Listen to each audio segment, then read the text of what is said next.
Bem-vindo, doutor, ao nosso Biocast. Esse mês nós vamos falar sobre o mês de abril, é o mês sobre a prevenção sobre a cegueira, e a ideia é que a gente converse um pouco sobre isso. Então, antes da gente começar, eu queria que você falasse um pouco sobre você. Quem é o Dr. Rafael, aonde que ele começou a estudar, onde que foi essa trajetória para você chegar até aqui hoje? Beleza. Bom, nasci aqui em Belo Horizonte, né? Estudei aqui a vida toda, fiz faculdade de medicina na UFMG, e assim que formei na UFMG, fiz especialização em oftalmologia na Santa Casa, aqui de Belo Horizonte, durante 3 anos, né? Nesses 3 anos fiz a residência, na época eram 2 anos, né? Agora são 3, né? Mas na época ainda era 2 anos. No 3º ano eu fiz a especialização em cirurgia de catarata. Depois fui para o Hospital São Geraldo, aqui da UFMG, onde eu fiz especialização por 1 ano em UVI. Depois, outro ano, fui para a Universidade Federal de Goiás, né? Em 2006, né? Fui para a Universidade Federal de Goiás e fiz especialização em retina. Quais que são as principais causas que você vê para cegueira mesmo? Bom, as doenças que a gente mais vê aqui, né, que levam à cegueira, né, as mais frequentes, disparado aqui na nossa prática, é a catarata, né, que é uma causa de cegueira reversível, né, que a gente fazendo a cirurgia, a gente devolve a visão do paciente. E as outras causas que são irreversíveis, né, são o glaucoma, a retinopatia diabética e a degeneração macular relacionada à idade. São essas aí que a gente mais vê aqui na nossa prática. Falando sobre essa retinopatia, você poderia me explicar um pouco mais sobre ela, para o pessoal também saber o que é isso? Bom, a retinopatia diabética, né, como o próprio nome diz, ela comete aqueles pacientes que são diabéticos já com algum tempo de doença, né? Muitas vezes o paciente não sabe há quanto tempo é doente, né? Tem diabetes muitas vezes de maneira silenciosa e está ali, né, sem nenhum controle, sem o diagnóstico. E a pessoa diabética, né, com muito tempo de doença, ela tem alterações na retina, né, que são, as alterações começam nos vasos da retina, né, e aí esses vasos que ficam mais frágeis começam a ter vazamento, eles passam a não levar o sangue de maneira tão eficiente, provocando isquemia na retina, e isso vai levando com o tempo a perda da visão e, na maioria das vezes, né, se não tratado, é a perda da visão irreversível, né? É lógico que se a gente conseguir intervir nas fases mais precoces da doença, a gente consegue melhorar isso, o resultado, né, e prevenir a perda da visão. Como que a gente pode prevenir essa perda da visão? Mais relacionada à idade, como que a gente pode prevenir essa perda? Em relação à degeneração macular relacionada à idade, assim, eu fazia uma observação do paciente para prevenir a perda grave da visão, né? Porque muitas vezes a gente não consegue prevenir ela de acontecer, né? Porque ela está muito ligada a fatores genéticos ali da pessoa, mas a gente tem como intervir em algumas situações para não ter a perda total da visão, né? A degeneração macular relacionada à idade, basicamente, você tem 2 formas ali, né? A degeneração forma seca e a degeneração forma úmida, né, ou neovascular, e elas são diferentes nesse aspecto, que a forma seca geralmente ela é mais lenta, né, ela comete de maneira mais gradual, e a forma úmida geralmente é mais agressiva, né, e o tratamento que temos disponível aqui hoje no Brasil é só para a forma úmida, né, que são essas injeções intraoculares que a gente faz aí, né, com as medicações específicas para isso, que a gente tenta transformar, né, entre aspas, a forma úmida em forma seca. Mas esses pacientes geralmente, assim, alguns pacientes, né, evoluem para a perda da visão também de forma irreversível, né? Não com cegueira total no caso da degeneração macular, mas perde a visão central, né? Essa doença, como é a degeneração macular, né, ela comete a mácula, né, que é o centro da retina. Então, o campo de visão geralmente fica preservado, mas o centro da visão, que é a parte que a gente mais usa, né, para leitura, para poder dirigir, né, para poder enxergar com detalhes, essa fica comprometida. Ela consegue até enxergar uma letra maior, né, mas não consegue ter uma visão para enxergar uma letra pequenininha, né, de um livro, de uma bula, de um remédio, né, enxergar com detalhe fica muito difícil, né? Essa doença, às vezes, ela pode acontecer de forma diferente num olho e no outro, né? Às vezes um olho, né? Aliás, na maioria das vezes um olho corre na frente do outro ali, né? Tem uma forma mais avançada num dos olhos e E é até engraçado falar assim, né? Porque muitas vezes o paciente tem uma doença no olho e não percebe, porque o outro olho está funcionando, né? O paciente não faz um teste, né? Ninguém fica tampando, né? Um olho testando, né? O outro. E muitas vezes o paciente perde a visão num olho e só procura quando começa a perder no outro olho, porque aí ele passa a perceber, né? Então tem que realmente ter esse cuidado de vir sempre ao oftalmologista para que essa detecção seja feita, né? E seja feito o tratamento correto. Muitas doenças, e o glaucoma, né, que não é exatamente a minha subespecialidade, mas a gente vê muito, né, o glaucoma é uma doença que é muito cruel, né, porque ela praticamente não dá sintoma nenhum, na grande maioria dos casos não dá sintoma nenhum, o paciente está perdendo a visão e não percebe, e só percebe mesmo quando vem aqui, às vezes vem fazer uma consulta de óculos e vê que está com glaucoma avançado. Então é importante realmente estar vindo ao oftalmologista para prevenir essas formas graves aí dessas doenças que podem levar a cegueira. E trazendo para a sua realidade, doutor, as suas especialidades, o que você tem que pode indicar para as pessoas como prevenção para não chegar até a cegueira? Bom, acho que primeiro de tudo é manter um bom controle de saúde, né? Assim, não adianta, né? O olho faz parte do corpo, né? Então, manter ali o controle da saúde em dia, com um bom clínico, né?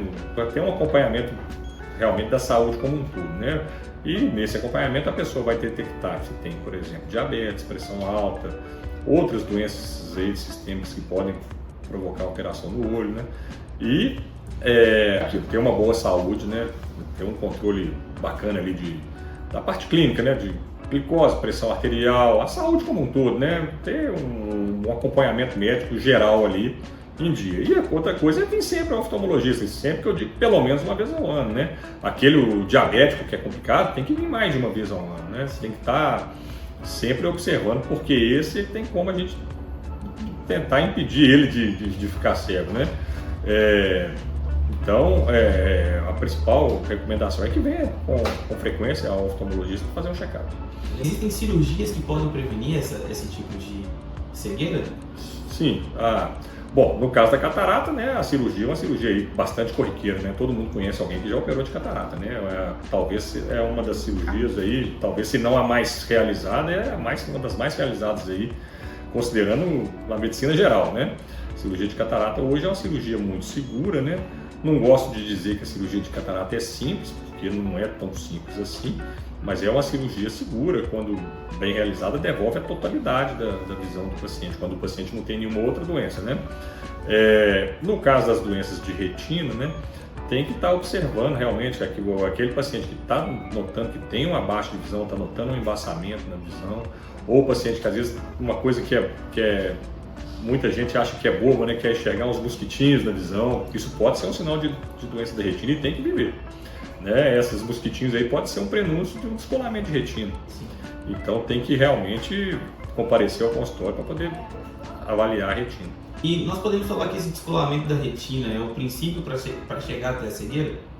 Bom, não, sim, o descolamento de retina é uma doença que fatalmente leva a cegueira se não for tratada com cirurgia, né? É uma cirurgia para descolamento de retina, né? Tem várias técnicas cirúrgicas que podem ser feitas, mas toda hora a gente tem aí paciente que chega, né, liga aqui para cá, aqui para a clínica e vem no mesmo dia a gente vê que está com descolamento de retina. Descolamento de retina é uma doença que se apresenta de várias maneiras, né? Então dependendo de como vem esse descolamento de retina, você pode fazer uma cirurgia mais ou menos agressiva, né, com uma técnica diferente da outra, né? Mas independente da técnica, as cirurgias para descolamento de retina têm uma eficácia muito boa se feitas cedo, né? Se passar muito tempo, geralmente o prognóstico da visão, né, piora demais. Então é uma cirurgia que tem que ser feita quase que de maneira, vamos dizer assim, imediata, né? Se não no mesmo dia, aí no dia seguinte, para poder aumentar as chances de preservação da visão. E como que é a recuperação dessa cirurgia? Ela é uma cirurgia que pode afetar muito, ou a pessoa é uma cirurgia mais tranquila, que o repouso já vai conseguir fazer com que ela... Não, a cirurgia de descolamento de retina é uma cirurgia delicada, né? Então, geralmente a gente fala para o paciente ficar em repouso aí algumas semanas, né? Lógico, é variável, né? Depende também de como foi esse descolamento de retina, mas principalmente aqueles pacientes que trabalham com serviço pesado, né? Que não sei, vamos dizer, vamos dar um exemplo na construção civil ou, sei lá, numa fábrica, carregando peso, ou dirigindo, operando máquina, esses pacientes têm que ficar afastados às vezes por longos períodos aí, até ter a recuperação da visão, né? Até poder retomar, né, as atividades aí do trabalho. Você vai a um oftalmologista mesmo, né? Um oftalmologista, teoricamente a gente espera que seja feita uma consulta completa, né? O perigo, na verdade, que tem aparecido aí com exames em ótica, né? Com profissionais não médicos, esse é o perigo, né? Exatamente, você faz ali uma consulta só de óculos, às vezes você está até enxergando bem, ou às vezes nem tão bem assim, o camarada está preocupado só em te vender um óculos ali, né? E não faz um exame completo, nunca vai saber que você tem uma doença, mesmo porque ele não tem essa formação para fazer o diagnóstico da doença, né? Então, só o médico oftalmologista que tem a capacitação. E é óbvio, né? Existem profissionais e profissionais, né? Isso aí, não querendo, né, eximir a nossa responsabilidade como profissional, né? Mas você vem um oftalmologista, você tem que fazer um exame completo, né? Então, aqui eu vejo aqui na clínica, os nossos colegas aqui, né? Eu, Renato, Fabrício, né? Fabiana, Luciana, Daniele, todos, né? Andressa, todos esses aí já somos aqui até antigos aqui de casa. Gustavo, né? Todo mundo faz um exame geral muito completo. Então, assim, perfeito. Aí vamos dizer, eu pego um paciente com glaucoma, que não é a minha especialidade, mas eu sei que é glaucoma, vou pedir uma opinião para o glaucomatólogo, né? Para o Gustavo, para o Renato, para a Natália, né? Da mesma maneira, quando eles pegam um paciente lá com retina, eles mandam para mim para eu poder avaliar. Então, nesse sentido, um está sempre complementando ali o outro, né? Pego um paciente com um problema de córnea, peço para a Fabiana, que é especialista em córnea, para examinar, né? E por aí vai, né? Então, a gente, óbvio, nós temos as nossas subespecialidades que a gente domina mais, né? Aquele assunto, mas a parte básica, por exemplo, toda hora vem um paciente aqui para mim com ceratocônia, aí eu olho, eu sei ver, ainda mais com os equipamentos que tem aqui na clínica de exames complementares, né? Então, aí eu vejo que é ceratocônia, a partir daí eu caminho para a Fabiana, para o Renato, porque são eles os que realmente tem a prática diária de mexer com isso, né? Na verdade, a gente tem que ter cuidado também, tem que ter um certo cuidado com aquele oftalmologista que você chega na clínica e ele te passa em todas as máquinas, né? Geralmente isso até impressiona o paciente, poxa, estou sendo bem examinado, muitas vezes é o contrário. Passa em todas as máquinas, né? Mas não faz o exame mesmo que tem que ser feito. E aí, quer dizer, o exame clínico, assim, o exame físico, clínico ali, né, que o oftalmologista faz do paciente ali, né, às vezes sem nenhum outro exame complicado bem feito, ele às vezes vai te trazer mais informação do que passar num tanto de máquina.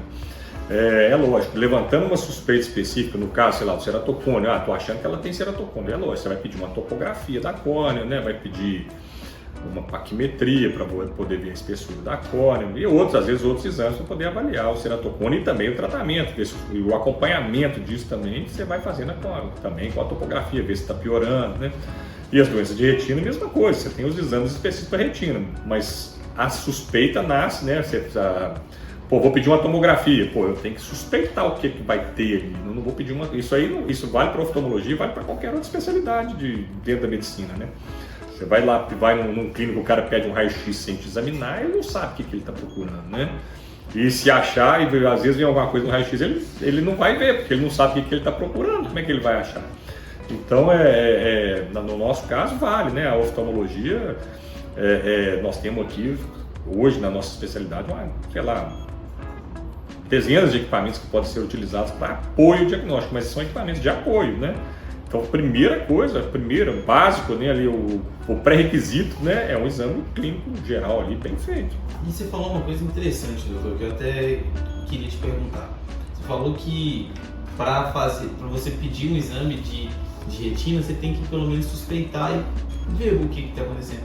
Como que você suspeita que a pessoa está com esse problema na retina? A gente suspeita de doenças na retina, assim, né, vamos dizer assim, chega um paciente que vai ali fazer o exame dele, ele não está enxergando bem de um ou dos dois olhos, né? Que é o principal sintoma de doença da retina, é a baixa de visão, né? Essa baixa de visão às vezes é pequenininha, né? Você não é nem alguma coisa que o paciente, às vezes ele nem percebe, você vê que ele está embaçado. Está embaçado, tem uma coisa embaçada, e aí você vai fazer você faz o exame do olho, você vê ali a visão, vê se tem algum grau, às vezes o paciente melhora só ajustando ali o grau do óculos, quer dizer, aí você pensa que não é nada da retina. Mas aí o paciente não melhora nem com óculos. Você faz o exame, não tem mais nada. Aí na hora que você faz o exame do fundo de olho, que você vê retina, dá para ver, na maioria dos casos, você vê com o seu próprio olho mesmo, que tem alguma coisa ali que não está normal. A partir daí você vai fazer ali o exame hoje que a gente pede com mais frequência para doença da retina, é a tomografia de coerência óptica, né? A tomografia ela aponta ali a lesão com muita... Ela acha mesmo que tem que achar na maioria dos casos, né? E você tem outros exames, que são as retinografias, né? A retinografia colorida, a retinografia fluorescente, a autofluorescência, que na biovisão tem estudo, né? Então, às vezes você tem que fazer, né? Às vezes quando é uma doença muito difícil de diagnóstico, você tem que fazer vários exames, né? E às vezes, mesmo fazendo todos os exames, é difícil de achar, né? Mas na grande maioria dos casos a gente consegue chegar a um diagnóstico do que é. E o mais comum, né, de sintoma de retina é um embaçamento na visão, né? Que a gente chama de baixa de acuidade visual. Tem lá um embaçamento, não resolve com óculos, não vai resolver, por exemplo, se operar catarata, né? Porque o problema é na retina, né? Não vai adiantar o tratamento na córnea, né? Porque o problema é na retina. Então, nesses pacientes a gente faz o exame de fundo de olho e é uma coisa que todo oftalmologista, não é só o especialista em retina, o exame do fundo de olho todo oftalmologista é capaz de fazer e levantar a suspeita da doença na retina e aí caminhar para um especialista em retina, se for o caso. A baixa de visão noturna, ela é muito frequente no míope. A primeira coisa que você tem que ver é se o paciente não tem miopia, né? Porque o míope ele enxerga pior à noite, né? É uma característica dessa, entre aspas, doença aí, que é a miopia. Mas o diabetes pode ocasionar essa baixa de visão noturna, mas é só em formas muito avançadas, assim, né? Quando já tem uma retinopatia muito grande. Às vezes, paciente que já fez o tratamento da retinopatia diabética com fotocoagulação a laser, esse paciente vai ter, em alguns casos, a baixa de visão noturna, né? Porque a fotocoagulação a laser ela faz uma cauterização ali em áreas da retina que pode provocar uma baixa de visão noturna mesmo, sabe? E tem outras doenças que podem dar a baixa de visão noturna, que são, por exemplo, um exemplo clássico nosso que é a retinose pigmentar, né? Que é uma doença genética, que não tem muito tratamento para ela ainda, né? Agora saiu aí um tratamento aí à base de terapia gênica, né? Que é um tratamento avançadíssimo aí, né? Para alguns casos, mas esse tratamento tem que ser feito ainda com o paciente ainda jovem, né? De preferência ainda criança aí, vamos dizer, para ter um eficácia. Mas eu acho que nós estamos prestes a ter uma grande mudança aí, não só na oftalmologia, né? Como acho que em todos os campos aí do conhecimento aí da humanidade, né? De inteligência artificial chegando, né? Nós temos aí hoje carros que são capazes de dirigir sozinho, né? Caminhões, né, que são capazes de dirigir sozinho. Já tem mineradoras aqui no arredor de BH, até a gente tem mineradora com caminhões ali totalmente autônomos, né? Então, na nossa parte aqui, né, a inteligência artificial acho que vai vir para ajudar a gente nos diagnósticos, né, para ajudar a gente na condução dos casos, né? Também novos equipamentos surgindo, equipamentos capazes de detectar doenças de maneira mais precoce, né? Também outras coisas que vêm evoluindo, né? Novas drogas, né? Drogas que são extremamente tecnológicas, né? Voltadas ali para aquele alvo específico da doença, no caso, né? A terapia gênica aí que tem para uma forma de retinose pigmentar, que essa terapia gênica, então, revolucionária, né? Porque ela vai introduzir ali nas células, né?